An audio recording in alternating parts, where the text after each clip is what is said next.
We will guide you through how to create group in AutoCAD. Quick disclaimer, skipping this single step will affect your final result, so you need to follow this step-by-step guide carefully. If this guide helpful, don't forget to like and subscribe. First, don't forget to comment if you still need our help or want to ask something, and we will reach you as soon as possible. Second, begin by opening AutoCAD and loading the drawing you want to work on. Wait until the drawing is fully loaded and displayed correctly before making any changes. Click inside the command line, type group, and press enter to open the group dialog box. Click new to start creating a new group. When prompted, enter a meaningful name for the group so it can be identified easily later. Next, select the objects that you want to include in the group. You can click each object individually or use a selection window to select multiple objects at the same time if they are located close together.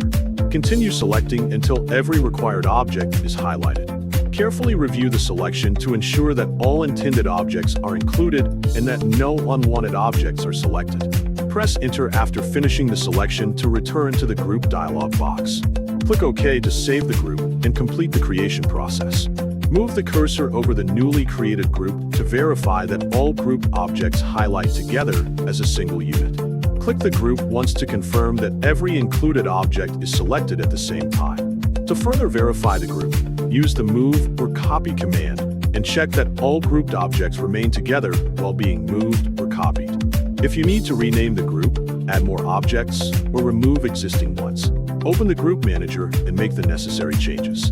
You can repeat the same steps whenever you need to create additional groups for other parts of the drawing or organize different sets of objects. Finally, save your work by clicking Save or pressing Ctrl+S on your keyboard. Your AutoCAD group is now ready for easier selection, editing, copying, and overall drawing organization.